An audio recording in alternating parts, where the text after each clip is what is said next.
네, 오늘 이 방 우리에게 주신 말씀은 이사야 11장 1절에서 10절 말씀입니다.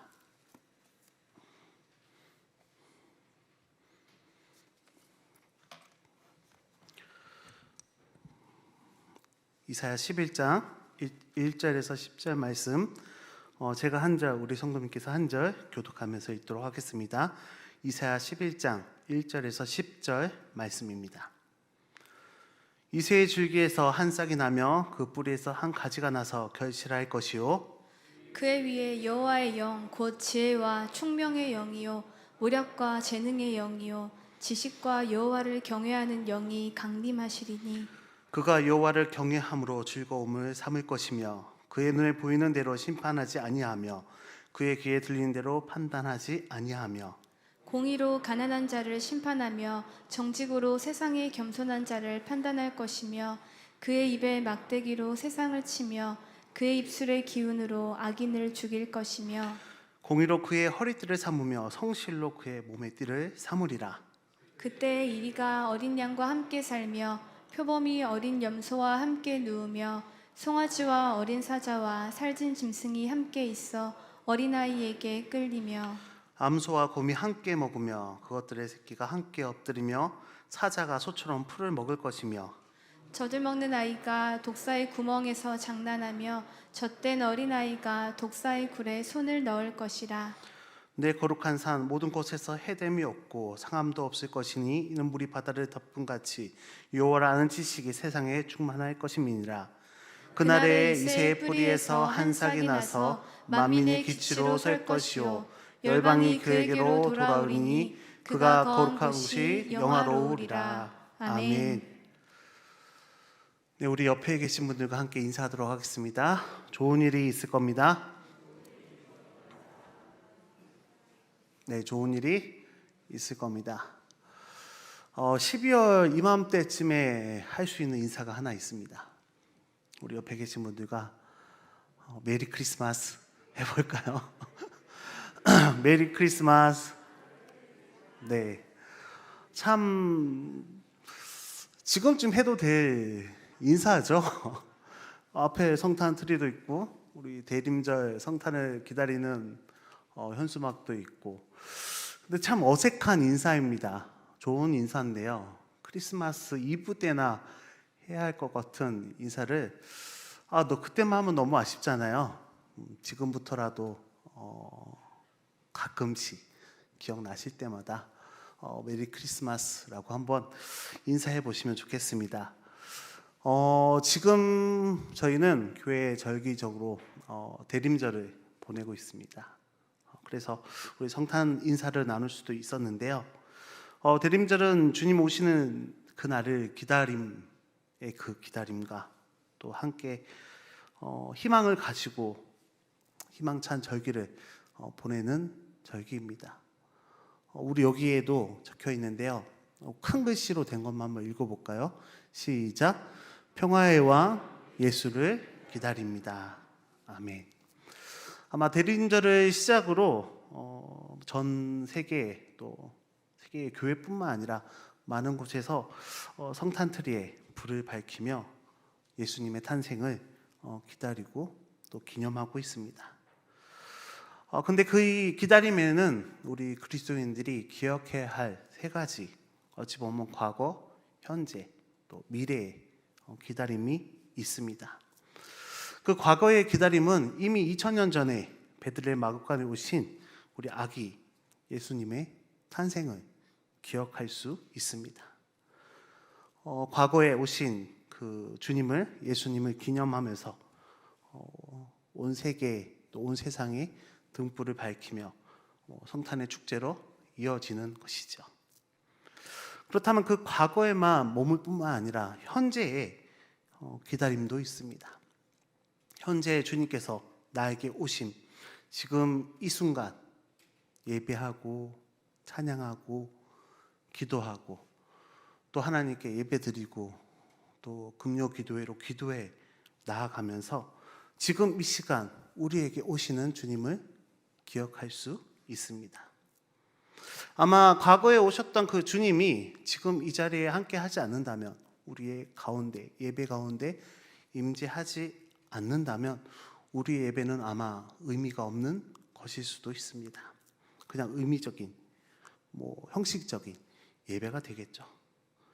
지금 이 자리에도 우리 주님께서, 성령님께서 함께 하셔서 우리를 지금도 새롭게 하시고 지금의 어려움도, 지금의 아픔도 우리와 함께 하시는 그 주님을 기대하고 기다릴 수 있습니다. 그렇다면 현재 말고 다음 미래에 오실 주님, 세 번째 주님 오심은 다시 오실 주님을 생각할 수 있습니다. 초대 그리스도인들은 마라나타 하면서 인사를 했죠. 마지막 날 구름 타고 나팔 소리와 함께 우리에게 오실 그 예수님을 우리는 지금 기대하며 기다리고 있습니다. 초대교회에 많은 초기 그리스도인들이 얼마나 많은 박해와 어려움 속에서 때로는 죽음을 무릅쓰고 그 가운데, 고난 가운데, 아픔 가운데 다시 오실 주님을 기다리며 그 믿음을 가지고 그 모든 박해를 견디고 이겨냈습니다. 십자가의 처형 가운데서도 때로는 사자굴에 던짐을 받으면서도 우리 그리스도인들은 그 기다림을 단 한 번도 멈춘 적이 없습니다. 그렇기 때문에 초기 기독교인들은 마라나타, 주님 어여 다시 오시옵소서라고 간절하게 인사하며 헤어졌던 것이죠. 다시 오실 주님을 우리가 기대할 수 있기 때문에, 기억할 수 있기 때문에 그 기다림으로 인해서 우리의 박해와 우리의 어려움과 우리의 아픔을 이겨낼 수 있고 견디어 갈 수 있습니다. 이렇게 듣다 보니 이 대림절이 얼마나 귀중한 시간인지, 얼마나 주님을 기억하면서 과거의 주님, 현재 나와 함께 하시는 주님, 미래에 오실 그 주님을 기다리는 것이 얼마나 우리에게 힘이 되는 절기인지 알 수 있습니다. 이러한 기다림이 있기 때문에 우리는 신앙을 버텨나갈 수 있고요. 이 기다림 가운데 우리의 신앙은 이끌려 갈 수 있습니다. 그런데 한번 생각해 보십시오. 이 기다림이 우리 인생에서 단 한 번도 빠진 적이 없습니다. 우리 인생은 기다림의 연속입니다. 우리 아이가 뱃속에서 10개월간 태어나기 기다리죠. 그 아이가 태어나면 우유가 또는 분유를, 이유식을 먹길 기다립니다. 그리고 뒤집기 하길 바라면서 엉금엉금 기어가길 바라고요. 그리고 걷게 되길 기다립니다. 그리고 어느덧 초등학교 가길 기다리고요. 대학교를 졸업하길 기다립니다. 그러다 보면 나이가 차면 결혼하기를 기다리고요. 결혼하면 또 그 아이가 또 자녀를 갖길, 태어나기를 기다립니다. 이 기다림의 연속이 어디까지 이어지냐 하면 죽음까지도 이어집니다. 우리가 나중에 나이가 들어 죽을 때가 다가왔을 때조차도, 죽음조차도 나에게 죽음이 오고 있구나, 다가오고 있구나. 그 죽음을 기다리는 것조차도 우리의 한 삶의, 일생의 한 부분일 것입니다. 이 기다림을 다르게 표현하면 희망이 될 수 있고요. 때론 꿈이라고 표현할 수도 있습니다. 우리가 평소에 쓰는 소망이라고도 표현할 수 있습니다. 사람은 바로 이 기다림 때문에 꿈이 있고 희망이 있고 소망이 있기 때문에 우리의 힘든 삶 가운데서 우리가 힘을 얻어서 역동적으로 살아갈 수 있는 것입니다. 내일에 대한 기대가 없다면, 우리에게 소망이 없다면, 희망이 없다면, 기대감이 없다면 우리는 살아갈 수 없을 것입니다. 우리에게 주어진 소망이 있기에, 희망이 있기에 난망 가운데서라도, 좌절 가운데서라도 우리가 이겨내며 걸어나갈 수 있는 것입니다. 그렇게 본다면 이 기다림이라는 것이 얼마나 우리의 삶에 소중한지 알 수 있습니다. 기다림은 우리에게 꿈을 주었고요, 소망을 가져다 줍니다. 그 기다림이 때로는 현실이 되었을 때 얼마나 기쁨이 될 수 있습니까? 많은 우리의 믿음의 선배들이 다 그랬습니다. 간절히 방주를 만들어서 노아는 방주를 탔습니다. 아브라함도 100세 때 아들을 얻었고요, 요셉도 다니엘도 다 기다림의 소망 가운데 그 기다림이 희망이 현실이 된 것입니다. 그렇다면 우리 성도님들은 지금 이 순간 누구를 기다리고 있습니까? 무엇을 기다리고 있습니까? 이 기다림이 참 우리에게 의미를 줍니다. 어떤 사람에겐 돈을 기다리게 되면 돈만 찾게 되죠. 승진을 기대하게 되면 승진만 바라보게 됩니다. 우리가 하나님을 바라보고 또 하나님을 기다리고 예수님을 기다리게 되면 그 기다림 가운데 우리의 소망이 닮아가는 것입니다. 결국 우리가 무엇에 관심을 두고 희망을 두며 살아가는 것이, 그것에 따라서 또 누구를 기다리냐에 따라서 무엇을 기다리냐에 따라서 그 기다림이 나를 만들어가는 것입니다. 내가 되고자 하는 것들이 나의 기다림인 것이죠. 그렇다면 다시 질문해 봅니다. 지금 누구를 기다리시고 무엇을 기다리고 계십니까? 오늘 이사야 11장 말씀은 이사야 시대에 있었던 한 상황에서 나온 말씀입니다. 이 11장의 배경에서는 도저히 희망이라고는 전혀 발견할 수 없고 꿈도 없고 소망도 없는 그러한 이사야 시대의 이야기를 나타냅니다. 이사야 선지자는 지금으로부터 한 2700년 전에 남쪽 유다에서 활동했던 예언자입니다. 우리가 잘 알다시피 솔로몬 왕국 이후에 남쪽과 북쪽으로 이 왕국이 갈려졌습니다. 서로 동족이면서 서로 정치적으로 또 종교적으로 많은 갈등이 있었죠. 결국 북이스라엘은 아수르에 의해 망해버립니다. 그러면 남아있던 남왕국은 어땠을까요? 비참하게 마찬가지였습니다. 하나님을 알지 않았고요, 하나님을 두려워하지 않았습니다. 관리들은 온갖 행포를 저질렀고 불신이 깊어갔던 시대입니다. 빈부의 격차는 심했고요, 부유층은 부유하게 자랐고 돈 쓸 곳을 찾으며 돈을 썼습니다. 민중들은, 가난한 자들은 한 끼 한 끼를 걱정하며 살아갔습니다. 그 주변에 새로운 바벨론이라고 제국들이 일어났고요, 아수르라는 나라도 주변에 있었습니다. 이 시기에, 이 어려운 시기에 신앙마저도 변질되어 있었습니다. 성전도 교회도 있으나 마나였고요, 정말 위기의 상황이었습니다. 어떻게 이 위기를 해결해야 될지 알 수 없는 이 암담한 시기에 그 어떤 희망도 소망도 꿈도 없었던 그 어떤 기다림조차, 어떤 기다림의 대상조차 발견할 수 없었던 이 시기에 이사야는 희망을 말하고 있습니다. 이 이사야가 말한 희망이 그 시대의 역사 안에 나타난 희망이 아니라 하늘로부터 오는 희망이었고요, 사람으로부터 오는 희망이 아니라 하나님으로부터 오는 희망이었습니다. 그 시대를 넘어 어찌 보면 700년 이상의 시간이 흘러 나오는 그 희망을 이사야는 노래하고 있습니다.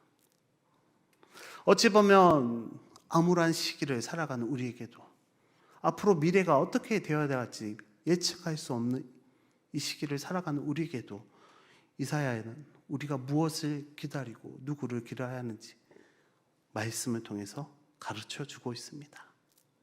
이사야는 어떤 분을 기다려야 할지 1절 말씀 소개하고 있습니다. 우리 함께 읽었던 1절 말씀 함께 읽도록 하겠습니다. 1절입니다. 이새의 줄기에서 한 싹이 나며 그 뿌리에서 한 가지가 나서 결실할 것이요. 아멘. 이새는 다윗 왕의 아버지입니다. 이스라엘 백성에게 가장 기억된 왕이죠. 다윗 왕입니다. 이새의 근데 할머니는 모압 여인 룻입니다. 출신이 되게 미천했죠. 그 보잘것없는 이새의 줄기에서 다윗 왕이 나왔습니다. 그 다윗 왕이 난 것처럼 지금은 뿌리만 남은, 줄기도 없고 나무 가지도 없고 기둥도 없는 그 뿌리만 남은 그 가문에서 한 싹이 메시아가 날 것을 말하고 있습니다. 죽은 그 뿌리 같은 그곳에서 가지가 나고요, 싹이 나고 줄기가 나고, 그 줄기에서 싹이 나와서 다시 그 가지에서 열매까지 맺어지는 그 환상을 우리에게 말하고 있습니다. 그 희망을 노래하고 있는 것이죠. 근데 그 뿌리에서 한 싹이 나서 어떤 일을 하느냐? 2절 말씀입니다. 우리 함께 읽겠습니다. 2절입니다. 그의 위에 여호와의 영 곧 지혜와 총명의 영이요 모략과 재능의 영이요 지식과 여호와를 경외하는 영이 강림하시리니. 아멘. 그 보잘것없는 그 줄기에서 여호와의 영이 임한다고 합니다. 성령이죠. 그 한 싹, 그 성령이 임하는 그 메시아가 그 뿌리에서 난다는 것입니다. 그런데 그 메시아가 지금까지의 왕들과는 다른 왕들이라고 말하고 있습니다. 3절에서 5절 말씀입니다. 함께 읽겠습니다. 3절에서 5절 말씀입니다. 그가 여호와를 경외함으로 즐거움을 삼을 것이며 그의 눈에 보이는 대로 심판하지 아니하며 그의 귀에 들리는 대로 판단하지 아니하며 공의로 가난한 자를 심판하며 정직으로 세상에 겸손한 자를 판단할 것이며 그의 입에 막대기로 세상을 치며 그의 입술의 기운으로 악인을 죽일 것이며 공의로 그의 허리띠를 삼으며 성실로 그의 몸뚱이를 삼으리라. 아멘. 왕이 나타나실 것인데 여호와의 영이, 성령이 임한 그 한 싹 메시아가 나타나는데 그 메시아가 기존의 왕들과는 달리 이렇게 행동하고 통치한다는 것입니다. 이사야 같은 시대에 활동했던 아모스가 아모스 2장 6절에 그 시대의 상황에 대해서 이렇게 말하고 있습니다. 그들이 은을 파다 의인을 팔며 신 한 켤레를 받고 가난한 자를 팔며 힘없는 자의 머리를 티끌먼지 속에 발로 밟고 연약한 자의 길을 굳게 하며 아버지와 아들이 한 젊은 여자에게서 다녀서 내 거룩한 이름을 더럽힌다. 너무나도 참담한 모습입니다. 거짓과 뇌물과 죄악이 가득한 시기였습니다. 그런데 오늘 말씀에서 메시아가 오시면 지혜와 총명을 받아서 이 세상을 공의롭게, 정직하게, 정확하게 심판하신다고 합니다. 여호와를 경외하는 영이 임했기 때문에 그의 즐거움은 여호와를 경외하는 데 있다고 말씀하고 있습니다. 이사야의 그 혼탁한 시기에, 혼란의 시기에, 그 혼돈의 시기에 공의로운 심판자가, 정직한 하나님의 영이 가득한 메시아가 온다는 것입니다. 그러면서 우리에게도 말씀하고 있습니다. 혼탁한 세상에서, 비난받고 힘든 세상에서, 혼란의 시대에 한 싹 메시아를 너희도 기다려라. 암울한 시대에 아무것도 알 수 없는 이 시기에, 내가 가고 있는 길이 옳은 길인지 알 수 없는 시기에, 불안한 시기에, 모든 것이 명확치 않은 이 시기에 누구를 기다려야 하는지, 무엇을 기다려야 하는지 오늘 말씀을 통해서 분명히 말씀하고 계십니다. 우리는 코로나 시기를 겪으면서요, 앞으로 더 미래를 예측하기 힘든 시기가 되었습니다. 그렇죠? 더 새로운 전염병이 발생할 수도 있고요. AI라는 그 인공지능으로 인해서 우리가 더 미래가 발전하고 새로운 일들이 발생하고 있습니다. 코로나로 인해서 우리가 과거에는 전혀 경험하지 못한 일들을 경험하고 있고요. 앞으로는 더더욱 많은 일들을 더 우리가 경험할 수밖에 없습니다. 그러니 더 미래를 예측할 수 없는 것이죠. 근데 한번 생각해 보십시오. 우리의 성경에서부터 희망적이었던 적은 없습니다. 늘 어두웠고요. 늘 암울했습니다. 창세기의 시작부터가 그렇죠. 하나님의 말씀을 거역하고 쫓겨납니다. 형이 동생을 죽이고요. 세상이 너무 악으로 뒤덮여서 하나님이 홍수로, 물로 심판하죠. 그리고 나서 계속 나라와 민족이 다툼을, 전쟁을 일으킵니다. 그러한 가운데 힘없는 약자들은 짓밟히고 힘이 정의가 됩니다. 이것이 우리의 역사고요. 지금도 그러한 일들이 일어나고 있습니다. 앞으로도 그렇게 걸어가겠죠. 그렇다면 그때마다 하나님의 은혜가 없었다면, 하나님의 개입하심이 없었다면 더 절망적이었을 거고요. 더 나락으로 떨어졌을 것입니다. 성경은 이것을 말해주고 있습니다. 하나님의 개입하심이 있었기 때문에, 하나님의 은혜가 있었기 때문에 사람들에게 희망이 있는 것이고요. 하나님을 바라보며 하나님께 소망을 품을 수 있는 것입니다. 그래서 우리가 기다려야 할 분도 바로 예수 그리스도입니다. 근데 이 예수 그리스도를 우리가 바라볼 때 참 특이한 점이 있습니다. 한번 생각해 보십시오. 우리의 생활이, 우리의 삶이 낙관적이고 되게 긍정적으로 흘러갈 때, 편안할 때 그리스도를 찾는 것이 더 어렵습니다. 내 방식대로 해결할 수 있고요. 내 지식으로, 내가 가진 것으로 해결할 수 있다고 생각합니다. 희망을 찾지 않죠. 다 평안하니까. 그런데 우리의 삶이 절망적이고 빛이 없을 때, 깜깜할 때, 어두울 때, 희망조차도 안 보일 때, 어느 누구도 기대할 수 없을 때 우리는 누굴 찾게 되나요? 그 깜깜한 어둠 가운데서 하나님을 찾게 되고 예수 그리스도를 바라봅니다. 그 가운데서 희망을 찾죠. 깜깜했을 때 하나님이 보이기 시작합니다. 아무것도 할 수 없다고 포기할 때 주님을 찾게 되는 것입니다. 그 주님이, 하나님이 보내주신, 우리 가운데 오신 평화의 왕입니다. 그렇다면 그 평화의 왕이 이 땅에 오신다면, 이 주님이 이 땅을 통치하신다면 그 통치하는 세상이 어떤 모습일까요?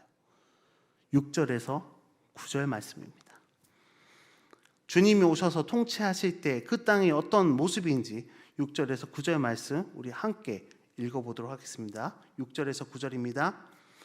그때에 이리가 어린 양과 함께 살며 표범이 어린 염소와 함께 누우며 송아지와 어린 사자와 살찐 짐승이 함께 있어 어린 아이에게 끌리며 암소와 곰이 함께 먹으며 그것들의 새끼가 함께 엎드리며 사자가 소처럼 풀을 먹을 것이며 젖 먹는 아이가 독사의 구멍에서 장난하며 젖된 어린 아이가 독사의 그의 손을 놓을 것이라. 내 거룩한 산 모든 곳에서 해됨이 없고 상함도 없을 것이니 이는 물이 바다 덮음같이 여호와의 아는 지식이 세상에 충만할 것임이니라. 아멘.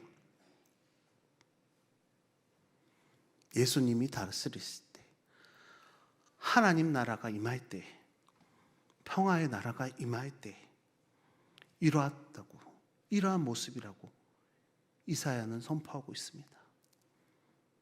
대립과 갈등이 없어지고요, 미움과 시기와 질투와 사라지고 참된 평화가, 참된 기쁨이 이 세상에 도래할 것이다.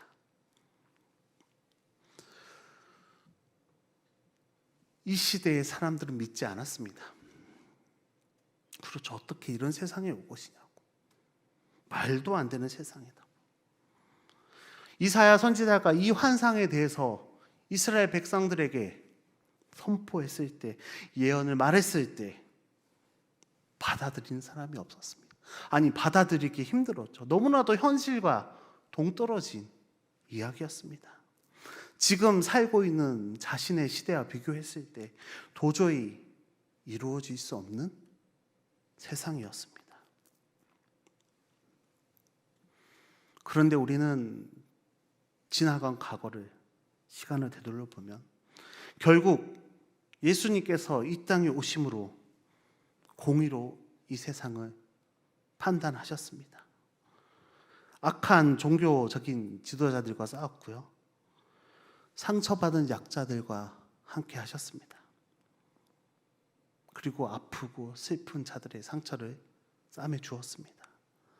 세리에게 괴롭힘 당한 사람은 율법의 죄의식에 갇힌 사람들, 너무 가난해서 병들고 굶주린 사람들에게, 그 비참한 그 현 시대를 살아가던 그 사람들에게 예수님은 치유하셨고요, 상처를 어루만져 주셨고요, 치유해 주셨습니다.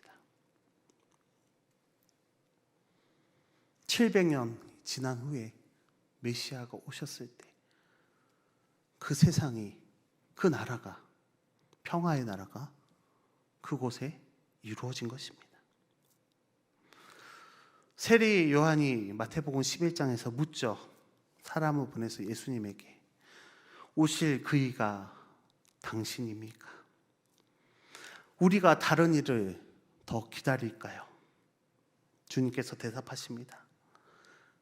맹인이 보며, 못 걷는 사람이 걸으며, 나병 환자가 깨끗함을 받으며, 못 듣는 자가 들으며, 죽은 자가 살아나며, 가난한 자에게 복음이 전파된다 하라.